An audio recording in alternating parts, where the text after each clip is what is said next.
But what we're going to do that might help us a little is we'll make this more interactive, all right? Make this a little bit more interactive.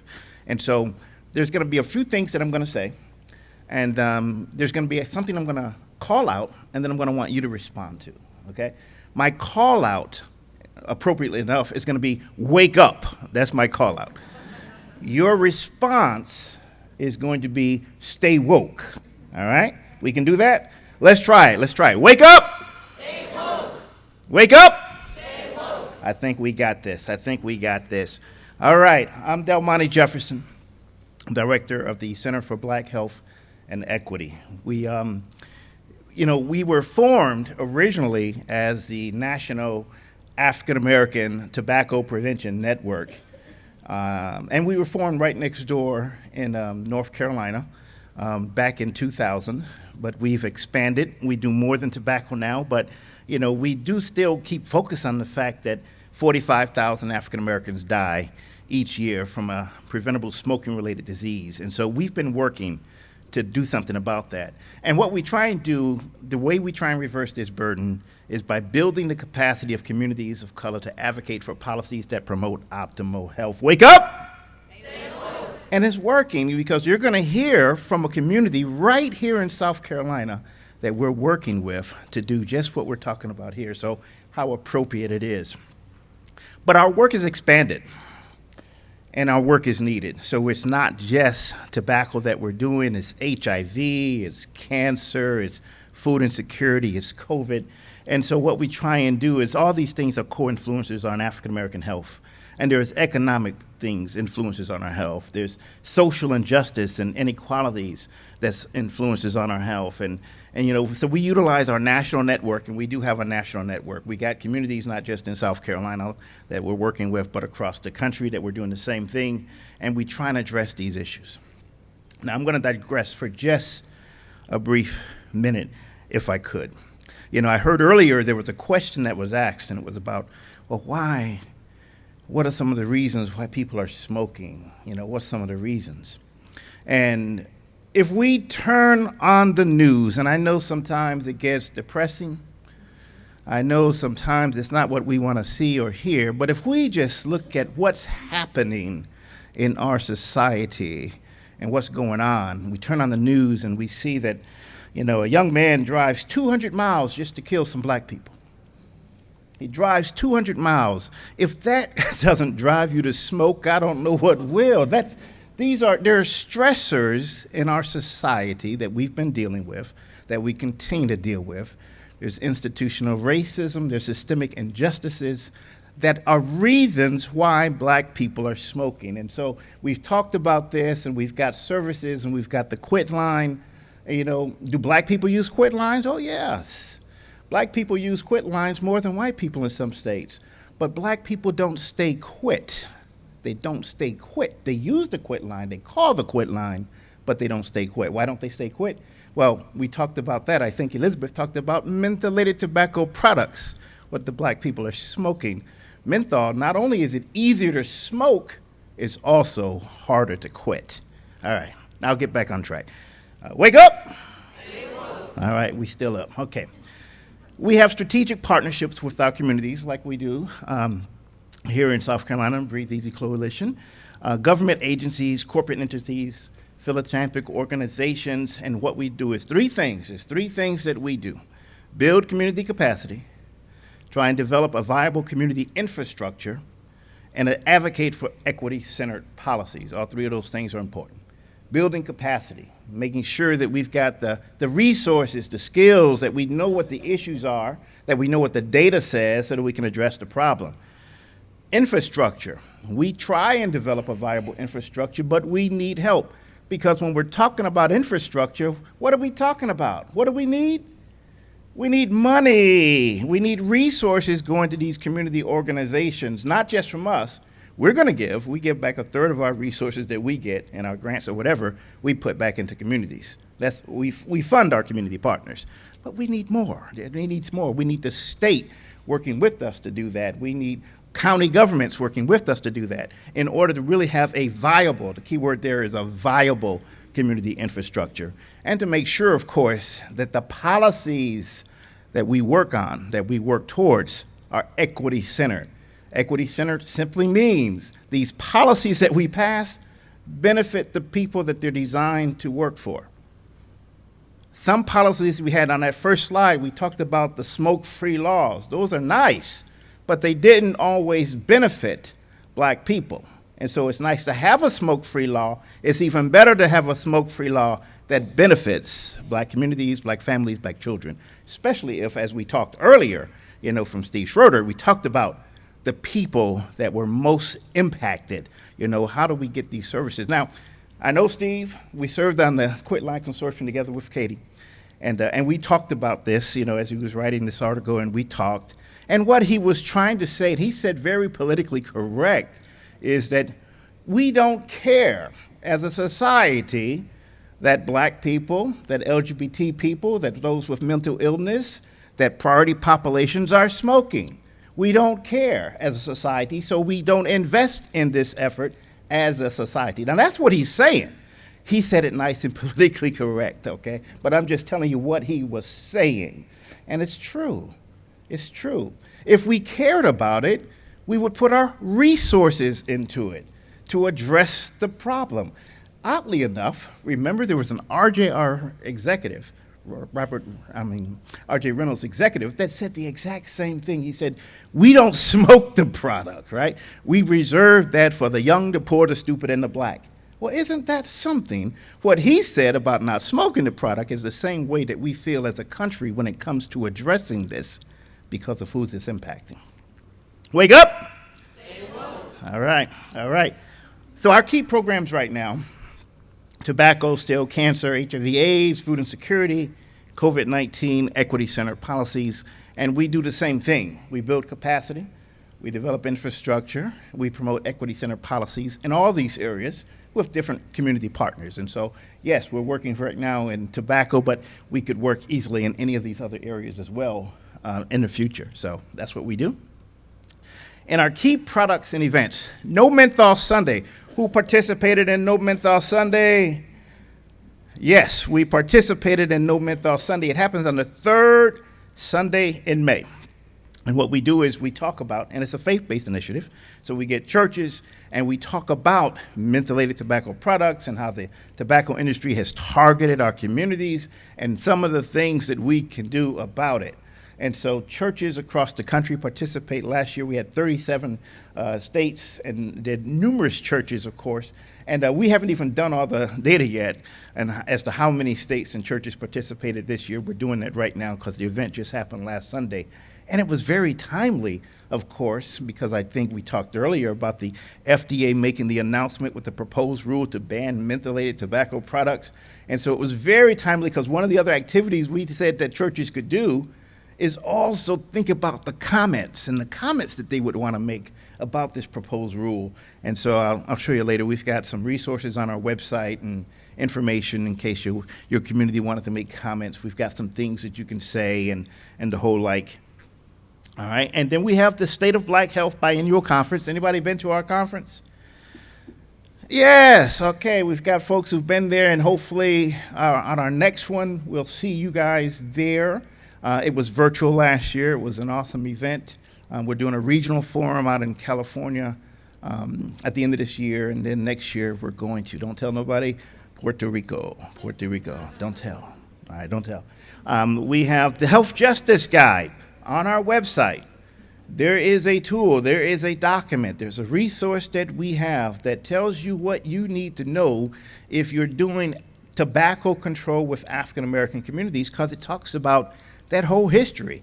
It goes down to slavery. One of the reasons why we were brought to this country in the first place to pick tobacco and to work in tobacco farms, and then how they switched from us picking the crop to them targeting us and marketing the crop to us, and how we have resisted and how we have fought back. It's the Health Justice Guide. If you haven't read it, it's a tool, it's a resource.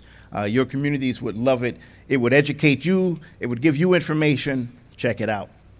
And then, of course, for COVID, we've got the Truth Check, and it's a disinformation campaign. It's a training that teaches people how to be aware of misinformation and disinformation, and it's rampant. So we put it out there for COVID, but it's applicable also to tobacco. It's applicable to food and nutrition. We find that disinformation and misinformation runs rampant in public health. And so there's a truth check campaign that we have out there as well. Now, we said we build community capacity. How do we build it? And I'll let LaShondra probably talk more about that when she comes up here to talk about what's going on with hers, but we make sure that we engage and do outreach to these populations. We use a community development model. The community development model simply says that communities are our greatest assets. They know what problems they have. They know what solutions we need to address. They may not have the resources, but they're the asset. And so we have to focus there, and that's the model that we use, and it's also outlined in the Health Justice Guide. We do a series of trainings to build capacity in data collection, community mobilization, education campaign planning, developing model policy language, development and evaluation, and it's interesting because, again, LaShondra's going to talk about it. They've got all those components right there represented as part of their coalition. So that's how we build community capacity. And then, what's the deal with menthol? We keep saying menthol, menthol, menthol. And this data right here, these are just some of the data that came out in the 2012 Surgeon General's report on menthol and how menthol is used to target youth and priority populations. This is from our Surgeon General saying this. Now, at that point in time, the Surgeon General didn't come out and say, you know what, we need to ban menthol. But the Tobacco Product Scientific Advisory Committee, they did say, hey, banning menthol would be in the best interest of the public's health. Yet the FDA did nothing. They still didn't ban menthol. And so we really got outraged as we started looking at the African-American menthol use and how it has skyrocketed.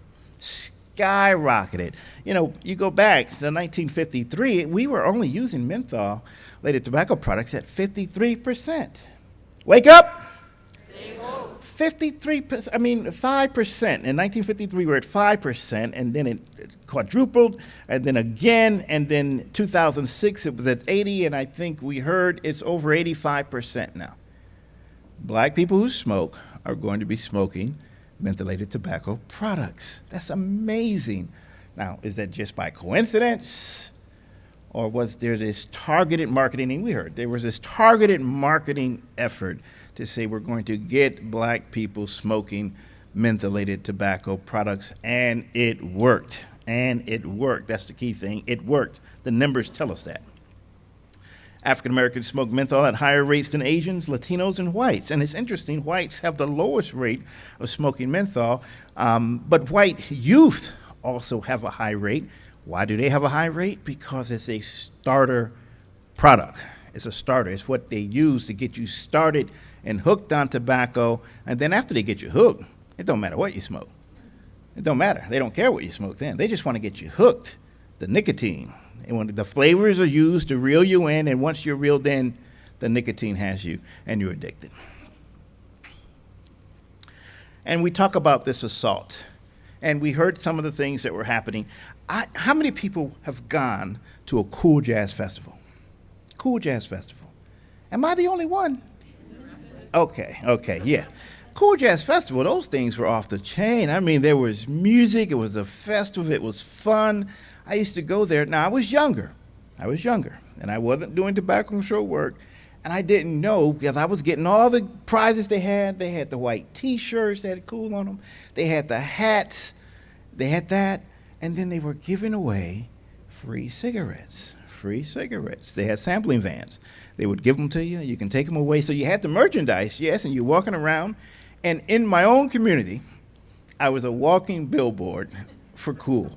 And I didn't even know it. It never crossed my mind, but that was happening. This was part of that marketing, that targeted marketing.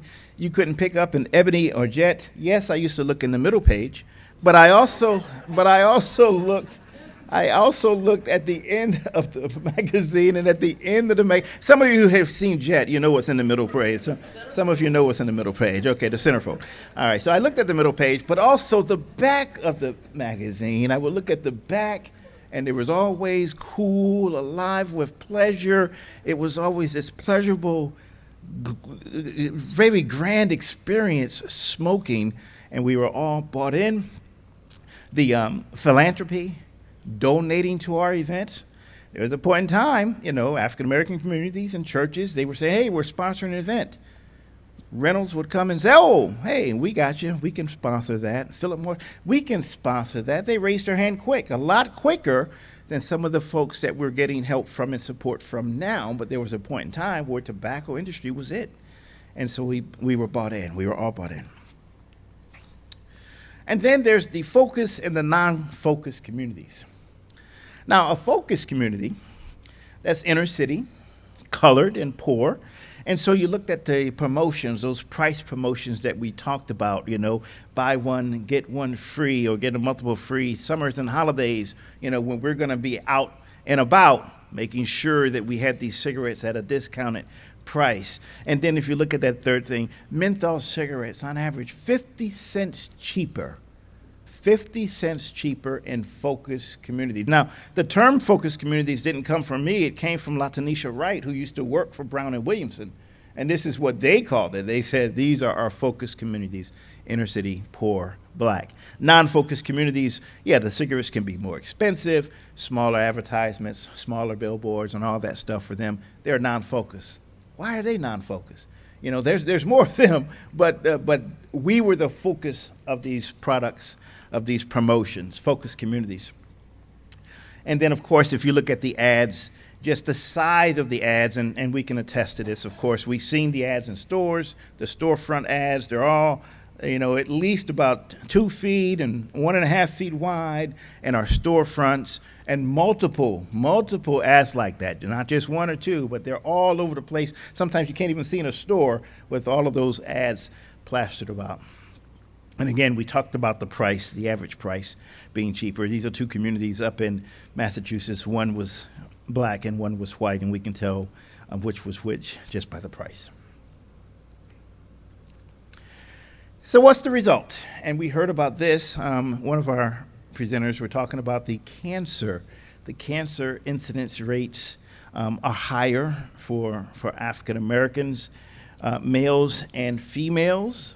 Not only are incidence rates higher, but death rates are higher as well. Now, when we talk about banning menthol, and we call this presentation banning menthol as an endgame to tobacco, there's two things to remember. Wake up! One is that menthol is in every tobacco product. All of them contain menthol. Tobacco industry knows this. It's added into all. Now, it's not a characterizing flavor in all products like it is in Newports and Salem's. It's a characterizing flavor there. It tastes like menthol. But it's still, there's some level of it in all tobacco products. All tobacco products. The tobacco industry knows that they need it. Now, why do they need it? Because if you don't have the menthol in it, could you imagine the harshness of trying to smoke?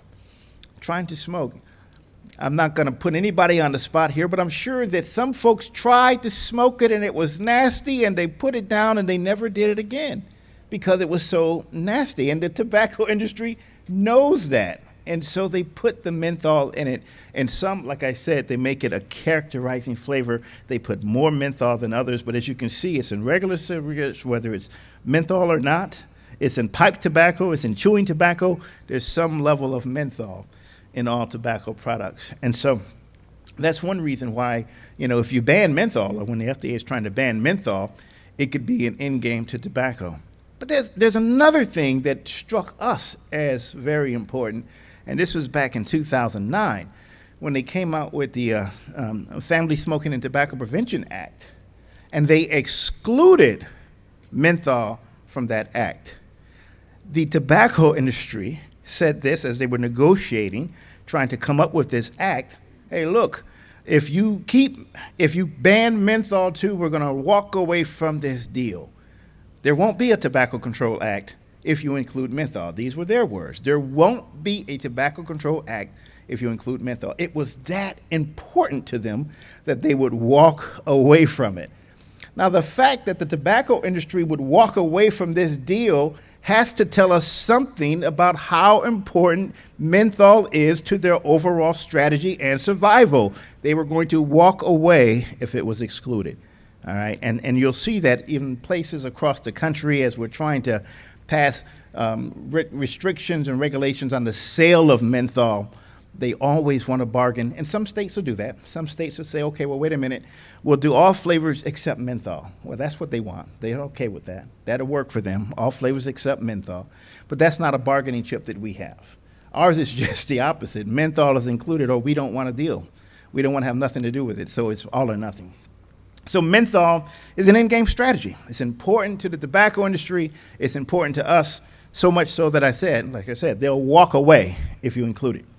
And this was the estimate, and we heard about this, how they talked about, and this is the Tobacco Products Scientific Advisory Committee, a committee established by the FDA. You know, it had scientists, it had doctors, the researchers that were looking at the issue, and they came and they said, you know what, if menthol were banned, back in 2009, when they were putting out the Legislation Act, by 2020, this is how many deaths we could have saved. Then they went all the way up to 2050. How many deaths could have been avoided if menthol were banned when all the other flavors were banned? But again, the FDA did not do that at that point in time. So, you talk about failing to save lives and some of the things that happened when they excluded menthol from the Tobacco Control Act in 2009. The FDA did. Wake up! Since 2009, more than 190 municipalities have passed restrictions on the sale of flavored tobacco products, and that's the distinction. We can work, you guys can work, we can work on the sale of mentholated tobacco products, but we can't ban menthol. Only the FDA can do that, but we can work on the sale of these products. And over 190 municipalities have passed restrictions on this sale of flavored tobacco. Chicago was the first, and they did it within 500 feet of a public school. And so it was called a buffer zone. A buffer zone is how we started. And it's interesting, a quick story, me and some of our colleagues, we were trying to get the FDA to do something, to exclude menthol. We had wrote them letters, we had had conversations with the directors, and they wouldn't budge on it. They wouldn't budge. And so we were going to go drastic. We were going to stage a sit-in at the White House. We were going to just sit outside. Well, not we. I was going to bail them out of jail. They were going to sit. Somebody had to get them out. So we had folks that were going to sit, and then I was going to, once they got arrested, we knew they were going to get arrested, I was going to get them out of jail. So that was our plan. And we had a date, and we had everything set up, and then we get a phone call from Chicago saying, hey, we got an idea about passing a buffer zone. And that's how come we didn't have to go to jail, because Chicago called and said, let's do this buffer zone. And we started working with Chicago. The buffer zone thing worked. And so we started just passing that. That became our new tactic. That became our angle. We said, let's work on the sale. And we started doing it. It went from Chicago, Minnesota, Minneapolis. It went out west. It came back east. And so that's what we've been doing. And by the way, that's what we have to keep doing. Because, yes, the FDA they got the proposed rule out. There's no telling when that's going to happen. There's no telling. And so we can't just sit there and wait and say, okay, the FDA's got this now. No, we've got to keep doing the municipalities. We got to keep working at this at the local level. That's our charge right now. All right. TPSAC, of course, we talked about this. They recommended removing menthol to protect the public's health. The FDA ignored that recommendation from their own folks. From their own folks. Now, that's the key thing, is from their own folks. I'll say, hey, tell me, what do you think about this, Charlie? Charlie tells you what they, shut up, Charlie, get out of here. That's what they did. So the Public Health Law Center, they filed a citizens petition demanding that the FDA take action on menthol in 2013. We signed on to that petition as well. FDA still did nothing. They failed to exercise their regulatory authority over e-cigarettes in 2016 when they had an opportunity. They kept hinting at action. I think it was Scott Gottlieb. He was there. He says, we're going to do something about menthol, but nothing was done. And so we've been working, and there's been this opposition saying, do something, do something, do something, do something. And then we've had, folks within our communities, individuals that are leaders that we look up to. when they had the incident in Buffalo, the first thing the press did, hey, Reverend Al, what do you think about this topic? And he'll tell you, well, this is what I think about this. This is an injustice or social justice issue. We need to do something about it. But this same guy is on the payroll of Reynolds American International. And so on one hand, it's interesting. On one hand, he's talking about the social injustices that happen, when there's police brutality or when there's a racist killing. But on the other hand, he's saying, hey, look, you shouldn't ban menthol because it's decriminalizing the black community. You shouldn't ban them. Now, if that was, and this is my thing, if that was his point, and that's what he felt, that would be one thing, and I could appreciate that. But when you're on the payroll of an organization and you're taking money to be their mouthpiece, that I have a big problem with. He's taking money from them to be their mouthpiece. And I happened to be at this event. I happened to be up in Minneapolis because we were working to get a ban on flavored tobacco products there. And so we were meeting with organizations and coalitions, and we're meeting with them, and he comes in down the back door to talk to some of these churches. He had about 40 churches that he wanted to come and hear him talk on this topic. But it just so happens that Pastor Billy G. Russell, the guy at the right corner, one of our coalition members went to that church. And so he said, hey, that's my pastor. They're coming to our church. And so we went and we talked to the pastor. We said, can we talk at the same time? And he said, absolutely. And so now once Reverend Al found out that I was there and that we were there and that we were going to be rebutting everything that he said, he changed his tune so fast. He says, oh, well, I don't have a position one way or the other. I'm just trying to gather information. He's trying to gather information, but yet he called this whole event topic decriminalizing the black community. And their argument is, and it's unfortunate, because we even heard this just very recently, their argument is that if you ban menthol, it's going to allow more opportunities for black youth to have encounters with police, because the policemen will see them smoking a cigarette, and some kind of way the smoke must be green or something for them to determine that it's a menthol cigarette. But they're going to see a youth smoking a cigarette, it's going to have this negative encounter, and then something bad could happen. That's their argument. And so they're playing on fears, they're playing on fears that black people may have with encounters with police as a result of what's been going on. That also I've got a big problem with. Yeah, the police brutality issue, that's something that we got to deal with. But that is separate and apart from trying to save black lives by banning this product. Completely separate things. Wake up! And so that's another thing that we have to deal with, our leaders that are on the payroll of the industry. And so, they talk about beyond this sense of unfairness, they're saying criminalizing the sale of an addictive and profitable product will lead to an over-policing of black neighborhoods, not to protect them, but to target them. Now, the FDA, on their proposed rule for banning menthol, they have said time and time again that the user will not be penalized. They are trying to penalize the retailer and the manufacturer. And so they said clearly, if anyone is arrested for possession of a cigarette, that's not because of anything that the FDA is doing. That's something that the enforcement, that the law officers are doing. And it has nothing, they can't tie that back to the rule, is what the FDA is saying quite well. So, but we just need to be mindful of it, because there were individuals that had negative encounters with police. Tobacco was involved. Eric Garner, he was, of course, supposedly, allegedly selling Lucy's. That was his encounter. Sandra Bland wouldn't put out a cigarette after her traffic stop. That was her encounter. And, of course, George Floyd, who they say was trying to purchase a pack of Newports with a counterfeit $20 bill.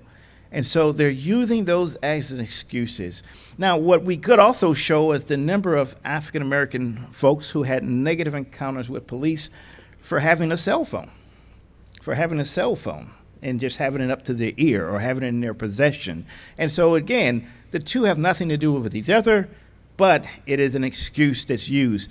And by the way, the whole criminalization argument, we also heard the same argument in 2009, when menthol was first brought up and it was excluded. So this is something that the FDA, they didn't just start saying this with George Floyd and Sandra Bland. They've been saying this for over a decade, the exact same argument. So we do have to have enforcement. How we enforce tobacco control, we have to be mindful. And the key thing here, the key takeaway is making sure that the possessor is not accountable for this.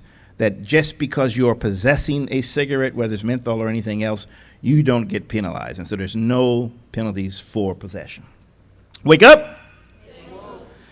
And so we had organizations. We work closely with the African American Tobacco Control Leadership Council and the Public Health Law Center, and we've been across the country, again, advocating for banning the sale of mentholated tobacco products, and we've had tremendous success. So even without the FDA acting, we were still fine, and we still are fine with what it is that we're doing because we're saving lives.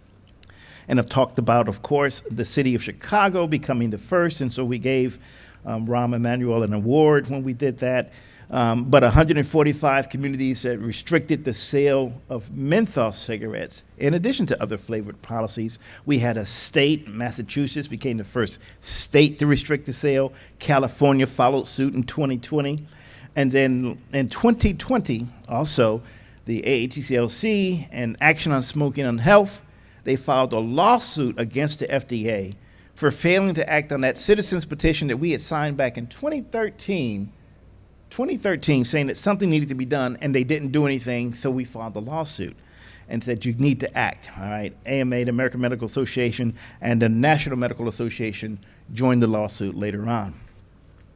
And so then last year, April 29th, 2021, that's when the FDA announced, yes, we're going to do something. We celebrated that day. We call it April 2019th. It was so powerful. That was a holiday. That was another holiday because we were liberated from these mentholated tobacco products. That became a holiday when they said, yes, we're going to ban all menthol. And they said, okay, by next year, this is what they said last year, by next year, about this time, we're going to try and have a rule on what we're going to do and how we're going to do it. Well, then this year, on April 28th, they announced the rule. And so, you know, we could not stop dancing. Now, again, we know that this thing is not over. We know that the next steps, you know, now that you have a rule, now we're having this comment period, and that's what we're in right now. We're in this comment period. We know after that's over and they publish the rule, the lawsuits are going to start. The lawsuits from the industry. And they're going to sue the FDA, you know, about the rule. And then after that lawsuit is won or lost, and most likely they're going to lose, they're going to sue again for another reason. And then after that lawsuit is won or lost, they're going to sue again. And so they're going to delay this and push this thing out. It could be 5, 10 years down the road. And they've got the resources. We just heard about the monies that they put into this, into their lobbyists and the like. And so they're going to sue, and we're going to get sued, and it's going to go on. It's going to go on. So about 10 years. By that time, we may have banned the sale of mentholated tobacco products across the country by that time, by the time this thing is over. But that's our charge. That's what we're going to be doing. But it still was a great day, and the commenting period is now open.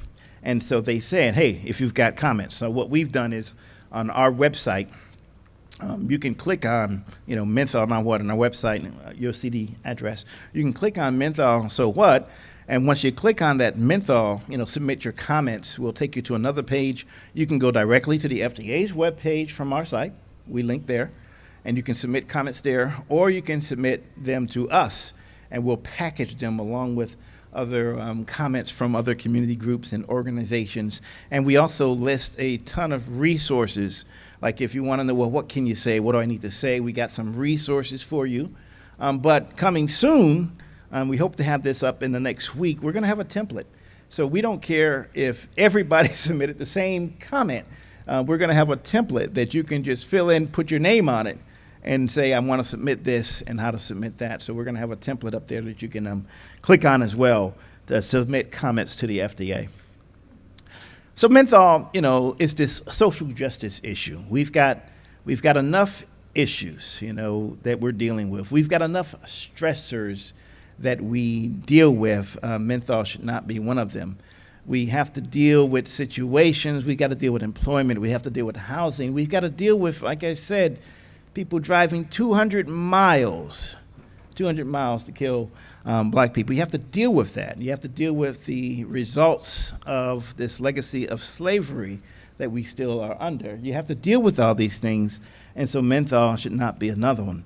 So we have to eliminate the predatory marketing to the vulnerable populations, the dense advertising and the price discounts. Got to get rid of all of them, and influencing our leaders and letting our leaders be influenced by these alternate facts.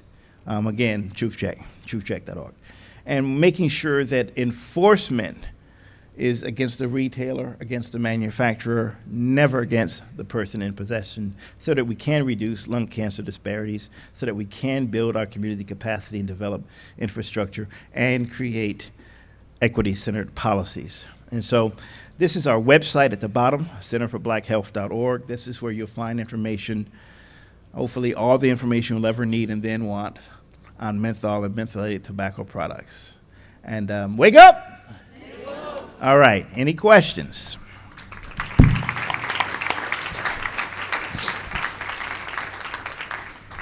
We have a good bit of time built in for questions, so raise your hand. Questions, comments? I appreciated that you explained about characterizing flavors, because I hadn't looked into that yet, and I had seen it in all the information, and so I had a little aha. And that's what that means. I didn't realize there was a little bit of menthol in everything. Everything. Yeah, thanks. Anybody? I'm wondering if you can just comment on what you think the resistance the FDA had to going and banning menthol.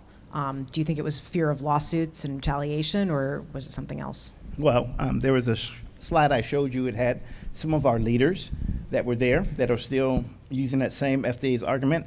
And that's what they'll tell us. That's what they told us privately, is that your communities didn't want this. And they were thinking about the NAACP, which, at that point in time, they were siding with the Sharptons. They were thinking about CORE. They were thinking about the National Urban League. And so it's interesting. They did not come to us. They didn't come to public health groups to say, what do you think about this? They went to the social organizations, Urban League and NAACP and the like, and said, well, what do you think about this? And since those guys were on the payroll, they obviously had a response that dealt with the payroll. Now, thankfully, groups like the NAACP, Urban League, they're off that payroll now, so to speak, on the surface, from what we know. They're off the payroll, and so they're speaking out against it. And they're saying, FDA, you need to ban menthol. That's what they're saying now. So the FDA used black organizations as their excuse for not banning it back then. But we know, again, Reynolds and the like, they had already said menthol can't be on the table. They've already put that out there. Anybody else? Tara, there's one.